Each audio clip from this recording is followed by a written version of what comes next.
বিয়ের প্রথম বছর শ্বশুরবাড়ির পাড়ার ক্লাব থেকে কার্তিক ঠাকুর দিয়েছিল।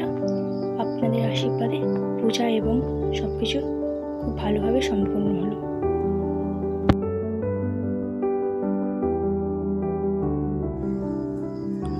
ওর ভাইপোরা মিলে খুব সুন্দর করে ডেকোরেশন করেছিল। ছোট্ট ঘর, ছোট্ট জায়গাতে।